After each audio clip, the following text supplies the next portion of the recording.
Hola, soy Gabriel León y estás escuchando La Ciencia Pop, un podcast sobre historias de ciencia. Después de las primeras observaciones del micromundo e incluso luego de acuñada la palabra célula, tomó 2 siglos de investigación para poder formular la teoría celular, la idea de que todos los seres vivos están compuestos de células. La formulación de la teoría celular fue un evento científico-tecnológico impulsado por el desarrollo de mejores microscopios, una empresa que juntó en la misma ciudad alemana a un fabricante de microscopios, un físico especialista en óptica y un químico interesado en mejorar la producción de vidrio, quienes llevaron a los microscopios a un nuevo nivel. Usando esos microscopios, un investigador consiguió determinar que el cerebro, igual que el resto de los tejidos del cuerpo, también estaba hecho de células, unas muy complejas y especializadas llamadas neuronas. Y como siempre les recuerdo que si les gusta este proyecto y lo quieren apoyar, lo pueden hacer a través de mi cuenta en Patreon. Para eso vayan a www.patreon.com/lacienciapop y ahí se pueden inscribir para hacer un aporte mensual a este podcast.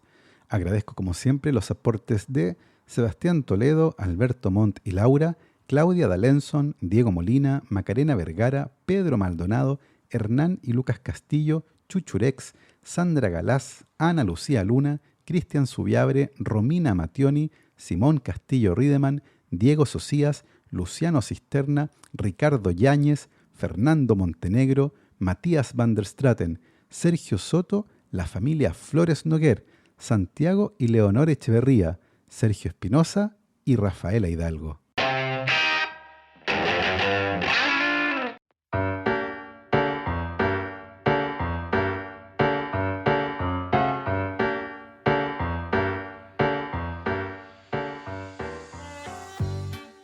Luego de las observaciones microscópicas realizadas por Robert Hooke y Anthony van Leeuwenhoek a mediados del siglo XVII, el perfeccionamiento de los microscopios y particularmente de los lentes usados en ellos se convirtió en una prioridad para poder seguir escudriñando en los secretos del micromundo.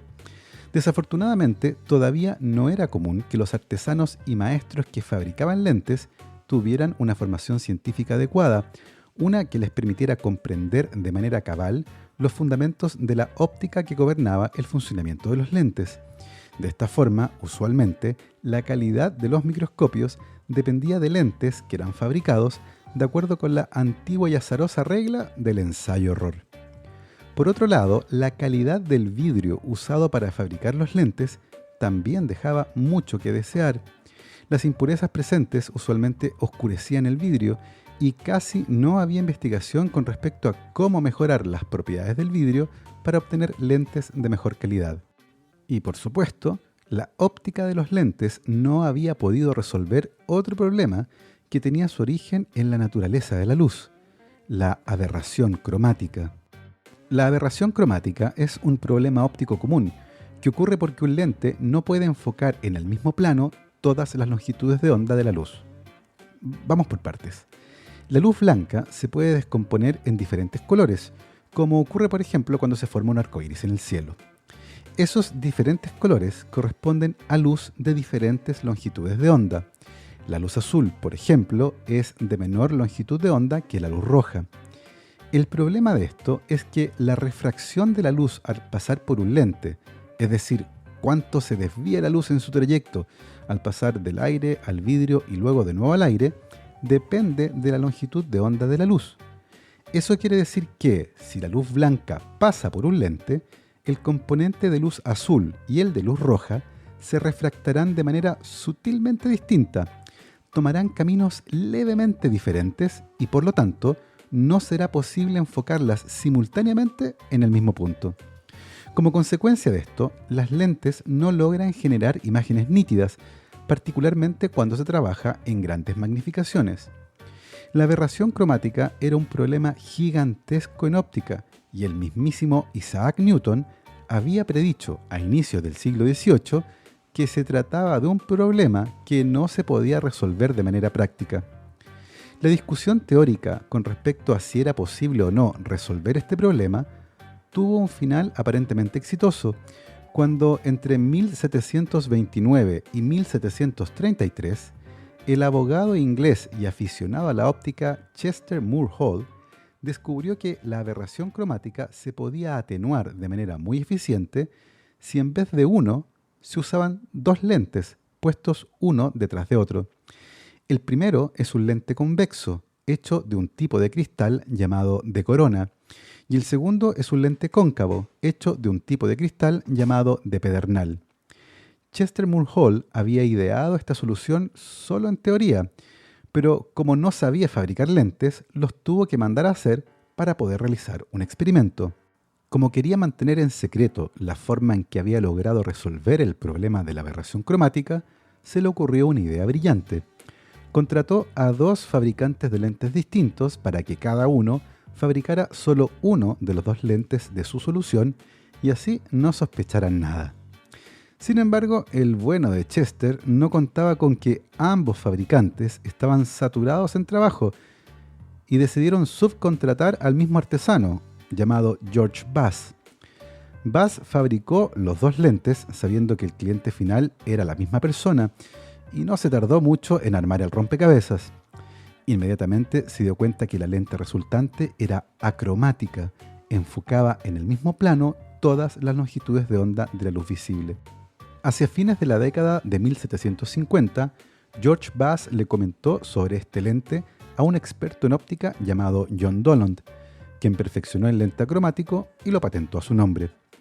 La patente fue desafiada en la Corte de Justicia por un grupo de fabricantes de instrumentos ópticos que ansiaban con usar esta tecnología y que afirmaban que la idea original había sido de Chester Moore Hall 20 años antes. Sin embargo, la Corte determinó que Hall nunca comercializó su invento y jamás publicó ningún documento al respecto, por lo que, desde el punto de vista legal, la patente era de Dollond. Opinión similar tuvo la Royal Society, que no solo le entregó su premio más prestigioso, la medalla Copley, sino que además lo incorporó como socio. Este gran avance en óptica fue fundamental para que lentamente se comenzaran a fabricar mejores microscopios que produjeran imágenes más nítidas cuando se exploraban objetos muy pequeños, como las células. Hay que recordar que cuando Robert Hooke usó por primera vez la palabra célula en su libro Micrografía de 1665, no logró reconocer la relevancia de lo que veía, ni tampoco el significado biológico de la célula como la unidad fundamental de la vida. La caracterización de distintos tejidos con microscopios de diferente calidad permitió reconocer lentamente que estructuras similares a las células descritas por Hooke podían ser encontradas en tejidos tanto de animales como de plantas. De hecho, algunos componentes muy notorios de las células, como el núcleo, habían sido visualizados a principios del siglo XIX, y la aparición de estas estructuras en células de diferentes tejidos y organismos insinuó la posibilidad de que células con una organización similar pudieran estar presentes en todas las formas de vida. Sin embargo, para que la ciencia pudiera seguir su camino en la comprensión de la estructura y relevancia biológica de las células, era necesario que ocurriera una revolución tecnológica, una revolución que nació de la colaboración entre un fabricante de instrumentos científicos, un físico especializado en óptica y un químico experto en cristales. Los tres coincidieron a mediados del siglo XIX en la ciudad de Jena, que formaba parte del antiguo ducado de Sajonia-Weimar-Eisenach.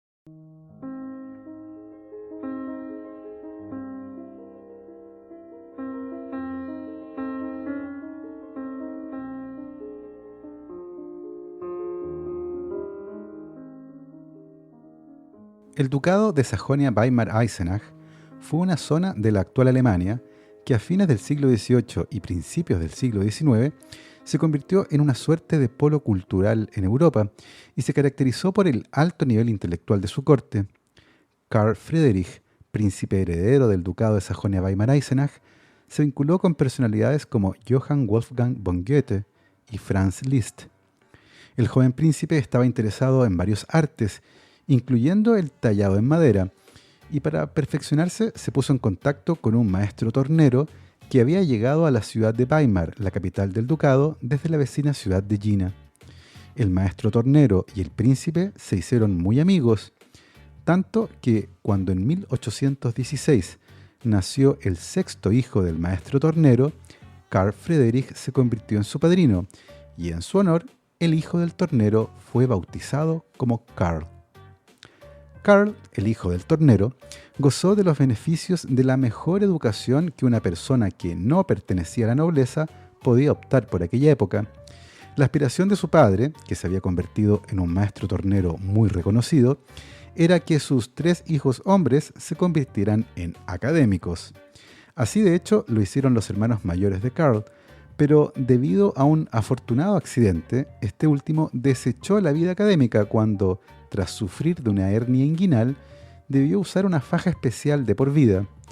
Esto hacía que trabajar tras un escritorio no fuera lo más aconsejable para él, por lo que decidió estudiar una carrera técnica que no implicara pasar sentado varias horas al día. Carl se especializó entonces en mecánica de precisión y en 1834 volvió a la ciudad natal de su familia, Jena, para incorporarse como aprendiz del mecánico de precisión y académico Friedrich Körner.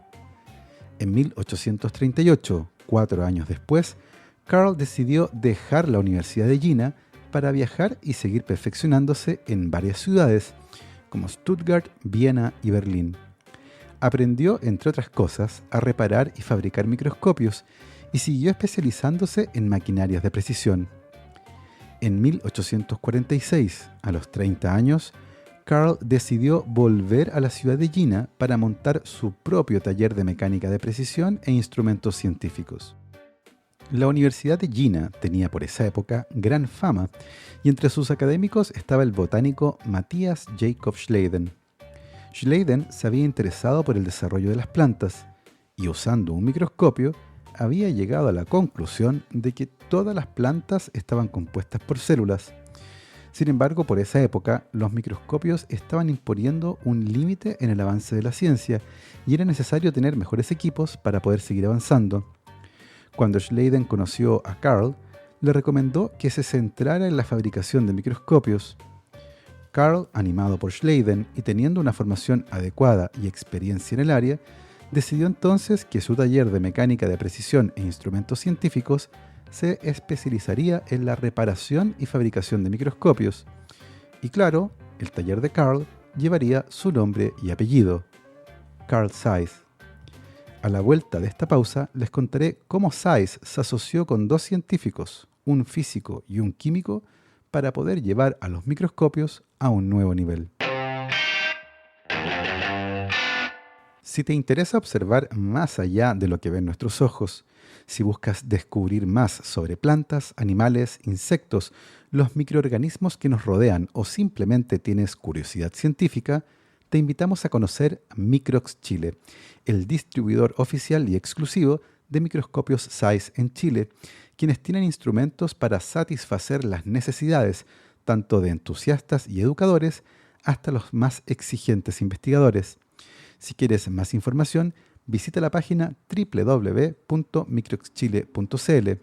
También puedes escribir un correo a contacto@microxchile.cl o dejar un mensaje directo en su Instagram, @microxchile. No te quedes fuera de descubrir las maravillas del micromundo.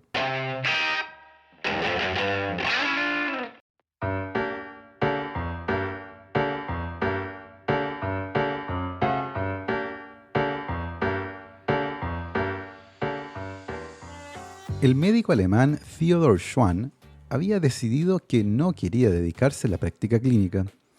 Era el año 1834 y recién se había graduado como médico en la Universidad de Berlín, pero se había enamorado de la investigación científica. El problema es que el salario que ganaba como ayudante de investigación era solo un cuarto de lo que podía ganar como médico recién titulado. En un giro inesperado, Schwann heredó por esa época una pequeña fortuna, lo que hizo que durante varios años pudiera darse el lujo de tener un salario muy bajo haciendo algo que lo apasionaba mucho. Además, era un tipo hábil para fabricar y modificar instrumentos científicos, y no tardó mucho rato en interesarse por el análisis microscópico de los tejidos que podía encontrar en los animales. Lentamente, sus observaciones apuntaban a un hecho que parecía universal, y todo cuanto mirara estaba hecho de células, pequeñas estructuras que podían tener diferentes formas o tamaños, pero que componían todos y cada uno de los tejidos de los animales. Así como Matthias Schleiden había establecido en 1838 que los tejidos de las plantas están hechos de células, Schwann hizo lo propio con los tejidos animales, cuando ese mismo año publicó su trabajo más importante, titulado Investigaciones microscópicas acerca de las semejanzas en la estructura y crecimiento de animales y plantas. El trabajo conjunto de Schleiden y Schwann se convirtió en uno de los más importantes en la historia de la biología y podría señalarse como el inicio de una nueva disciplina, la biología celular, y un marco conceptual nuevo, la teoría celular. Tal vez sea bueno aclarar en este punto que la palabra teoría tiene en ciencia un sentido diferente al que usualmente se le da de manera coloquial. Porque claro, muchas veces se le usa como sinónimo de hipótesis en conversaciones cotidianas. Pero en ciencia, una teoría no es una hipótesis. En ciencia, la palabra teoría se reserva para aquel cuerpo de conocimientos que permite explicar las observaciones pasadas y predecir observaciones futuras. Una teoría es una explicación bien fundamentada de un aspecto del mundo natural que puede incorporar leyes, hipótesis y hechos. Por eso, cuando alguien dice que la teoría de la evolución es solo una teoría, queda muy claro que esa persona no sabe lo que es una teoría. Después de la formulación de la teoría celular, los componentes básicos de la célula se consideraban una pared o membrana simple, una sustancia viscosa llamada protoplasma, un nombre que después fue reemplazado por citoplasma, y el núcleo. Sin embargo, muy pronto se hizo evidente que el protoplasma, es decir, el contenido de la célula, no era un fluido homogéneo. Había cosas ahí, pero para avanzar en su estudio era necesario contar con mejores instrumentos. El 17 de noviembre de 1846, 8 años después del nacimiento de la teoría celular, Carl Zeiss abrió oficialmente su taller en la ciudad de Jena. Inicialmente trabajaba sin ayudantes, reparando equipos de laboratorio como termómetros, barómetros, balanzas, telescopios y, por supuesto, microscopios. Al año siguiente, y gracias a las recomendaciones de Schleiden, Zeiss comenzó a fabricar sus propios microscopios simples, los que eran de muy buena calidad y más baratos que otros similares fabricados en Francia o Austria. Los microscopios Zeiss comenzaron lentamente a hacerse conocidos, y como el negocio marchaba bien, Carl Zeiss contrató a su primer ayudante y luego recibió a su primer aprendiz, un joven de 17 años que se quedó toda la vida trabajando con Zeiss y que finalmente se convirtió en socio de la empresa. En 1857, 11 años después de que comenzara a operar su taller, Carl Zeiss comenzó a fabricar microscopios compuestos. ¿Por qué se tardó tanto en comenzar a fabricar ese tipo de instrumentos? En una carta enviada a un amigo un par de años antes, daba una explicación. De seguro te sorprenderás al escuchar que todavía no he fabricado una lente de pedernal para un microscopio compuesto. No es porque no crea que no esté listo para hacer más esfuerzos en esta área. De hecho, he experimentado con muchas otras clases de microscopios. Sin embargo, creo que el método habitual de fabricación no puede llevarnos mucho más lejos, y tengo algo de aversión a ese implacable y complejo proceso de ensayo y error que es tan común entre nosotros, los fabricantes de lentes, que muchas veces fabricamos por centenares para obtener solo uno de buena calidad. Zeiss estaba convencido que era necesario cambiar el enfoque, qué mejor palabra, para la fabricación de los lentes. Era necesario dejar de hacerlos mediante el ensayo-error e incorporar los últimos avances de la física en esta área. Carl Zeiss concluyó que necesitaba trabajar con un científico y en 1865, casi una década después de empezar a fabricar microscopios compuestos, Zeiss se asoció con el físico Ernest Abbe, 24 años más joven que Zeiss. Ernest Abbe nació y creció en la ciudad de Eisenach. Su padre trabajaba 14 horas al día como capataz en una hilandería y su educación fue costeada en parte por el dueño de la fábrica donde trabajaba su padre. Con gran esfuerzo, Abe logró estudiar física y matemáticas en la Universidad de Jena y después de pasar un corto tiempo en Frankfurt, regresó en 1863 para obtener su doctorado. Ahí, en la ciudad de Jena, Abe y Zeiss se conocieron y en 1865 comenzaron a trabajar juntos. Por esa época, otros fabricantes de lentes estaban teniendo mucho éxito y Zeiss podría haber intentado simplemente imitar el diseño de esas lentes. Sin embargo, el objetivo de esta asociación entre Zeiss y Abe no solo era producir microscopios que fueran mejores que los de la competencia, querían abordar el problema de la óptica considerando también la teoría subyacente. Su enfoque se basó entonces en los aspectos teóricos y analíticos, lo que inicialmente demostró ser mucho más complejo de lo que Abe había previsto. Sin embargo, hacia el año 1872, toda la óptica de los microscopios Zeiss se basaban en cálculos realizados por Abe, consiguiendo enormes avances en la calidad óptica de sus lentes y mejorando considerablemente el desempeño de los microscopios. Así, en la segunda mitad del siglo XIX, los microscopios Zeiss comenzaron a gozar de gran prestigio en toda Europa, convirtiéndose en los equipos favoritos de los más influyentes científicos del momento.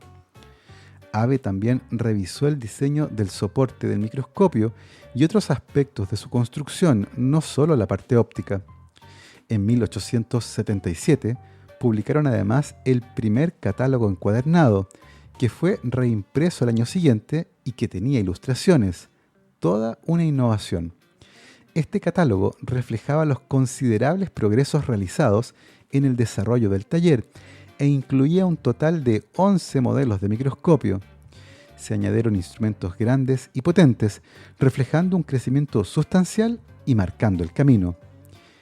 Y sin embargo, todavía había un problema sin solución. Aunque Zeiss y Abe habían construido con éxito excelentes lentes de microscopios, todavía no podían obtener vidrio de buena calidad óptica. Soñaban con poder producir en Jena vidrio óptico de la mejor calidad posible. ¿Pero cómo? No pasó mucho tiempo para obtener una respuesta. Un joven químico de 28 años y experto en vidrio llamado Otto Schott había desarrollado un procedimiento para fundir pequeñas cantidades de vidrio. Esto le permitía probar diferentes formulaciones para el vidrio, obteniendo algunas, como el vidrio de litio, que tenían propiedades ópticas nunca antes vistas. Schott decidió enviarle una muestra de ese vidrio a un físico muy famoso que trabajaba en Jena, Ernest Abbe. Sorprendidos por la calidad de ese vidrio, en 1879 comenzó una fructífera colaboración entre Zeiss, Abbe y Schott. Y claro, no pasó mucho tiempo para que Schott decidiera tomar sus cosas e irse a vivir a Jena, donde estableció un laboratorio de vidrio que más tarde se convirtió en una empresa, que el día de hoy se conoce como Schott AG, el famosísimo fabricante de los frascos de vidrio Schott, esos de tapa azul que aparecen en absolutamente todas las fotos de un laboratorio de biología o química. En Jena, Schott desarrolló y fabricó nuevos materiales ópticos basados en sus formulaciones de vidrio y luego inventó el vidrio de borosilicato, que es térmica y químicamente muy resistente. Ese es el tipo de vidrio del que están hechas todas las cosas de nuestra cocina que podemos meter al horno. Esta forma de trabajar con científicos marcó el camino de Zeiss, que comenzó a contratar a físicos, ingenieros, biólogos y médicos, cada uno contribuyendo en su área. Algunos de ellos llegaron a trabajar luego de escuchar alguna de las charlas que Abbe daba en la Universidad de Jena. La asociación y espíritu colaborativo entre Zeiss y Abbe no solo produjeron logros científicos y técnicos notables, también fueron acompañados de un sentido de responsabilidad y logros sociopolíticos sobresalientes, que se adelantó varias décadas con respecto a lo que ocurría en el resto de Europa. Después de la muerte de Carl Zeiss en 1888, Abbe transfirió con éxito sus acciones de la compañía y las fábricas de vidrio, junto con las de la familia Zeiss, a una fundación llamada Fundación Carl Zeiss. Al principio quería asegurar la existencia de la empresa, haciéndola independiente de sus intereses personales, y con esa idea Abe elaboró el Estatuto de 1896. Abe introdujo en ese estatuto regulaciones legales tremendamente pioneras y progresistas. Estableció derechos de los trabajadores legalmente exigibles en un momento de la historia en que tal cosa no existía y la relación entre el empleador y el empleado seguía siendo patriarcal. Abe estableció un seguro médico para todos sus trabajadores, así como también licencias médicas pagadas y una jornada laboral de 8 horas al día. Todas estas medidas no fueron muy comunes, sino hasta bien entrado el siglo XX. Los logros científicos alcanzados cuando estuvieron disponibles microscopios de mejor calidad fueron notables, pero todavía quedaba por resolver un problema muy relevante: la estructura del cerebro. Por esa época no estaba claro que el cerebro estuviera compuesto por células individuales. El médico y biólogo italiano Camillo Golgi había desarrollado una nueva tinción de neuronas que él llamaba la reacción negra. En una carta a un amigo, Golgi escribió: «Estoy encantado de haber encontrado una nueva reacción para demostrar, incluso a los ciegos, la estructura del estroma intersticial de la corteza cerebral. Dejé que el nitrato de plata reaccionara con trozos de cerebro endurecidos en dicromato de potasio. Ya he obtenido magníficos resultados y espero hacerlo aún mejor en el futuro». Esta tinción permitía estudiar con gran detalle el cerebro, pero Golgi se había convencido de que lo que veía era una compleja red continua de tejidos, una idea que Golgi defendió con pasión y que fue llamada teoría reticular. Eso quería decir entonces que el cerebro tenía una organización estructural diferente al resto de los tejidos. Sin embargo, fue el médico e investigador español Santiago Ramón y Cajal el que determinó que el tejido cerebral está compuesto por células individuales y que no se trataba de un tejido reticular continuo, como lo había propuesto Golgi. Irónicamente, fue con la reacción negra de Golgi y un microscopio Zeiss que Santiago Ramón y Cajal se convirtió en el principal defensor de la teoría de las neuronas, esa que dice que el cerebro está constituido por células también, unas que son muy intrincadas y complejas, pero son células individuales, no una red continua. Las investigaciones neuroanatómicas de Cajal se convirtieron en la base de la neurociencia moderna. Sin embargo, la prueba definitiva de la teoría de las neuronas se obtuvo solo después de la introducción del microscopio electrónico. La naturaleza de la luz estaba imponiendo un límite a la capacidad de observar el micromundo, y los electrones ofrecían llevarnos a un nuevo nivel. Pero para eso faltaban todavía varias décadas, y esa es la historia que les contaré la próxima semana. Por hoy lo dejamos hasta aquí, y quiero cerrar este episodio con mis agradecimientos a mis queridos Patreons: Manuel Morales, Fernando Rode, la familia Helfman von de Sauer, Giuseppe Carufo, Nicolás Martínez, Felipe Mazanes, Nicolás Cabello, Sandra González, Sebastián Umaña, Diego Torres, Eugenio Grasset, Carolina Valle, Berurín Illeco, Cristóbal Moene, la familia Serpa Rebolledo, Juan Berlinger, Pablo y Mielcita Villalobos, José Tanús, Ana María Alarcón, Raimundo Calderón, Pedro, Michael Cavalar, Adrián Cataldo y Valentina Aguirre. Muchísimas gracias a todos. Nosotros nos escuchamos la próxima semana para cerrar este especial sobre el micromundo. Que estén muy bien y que la ciencia los acompañe.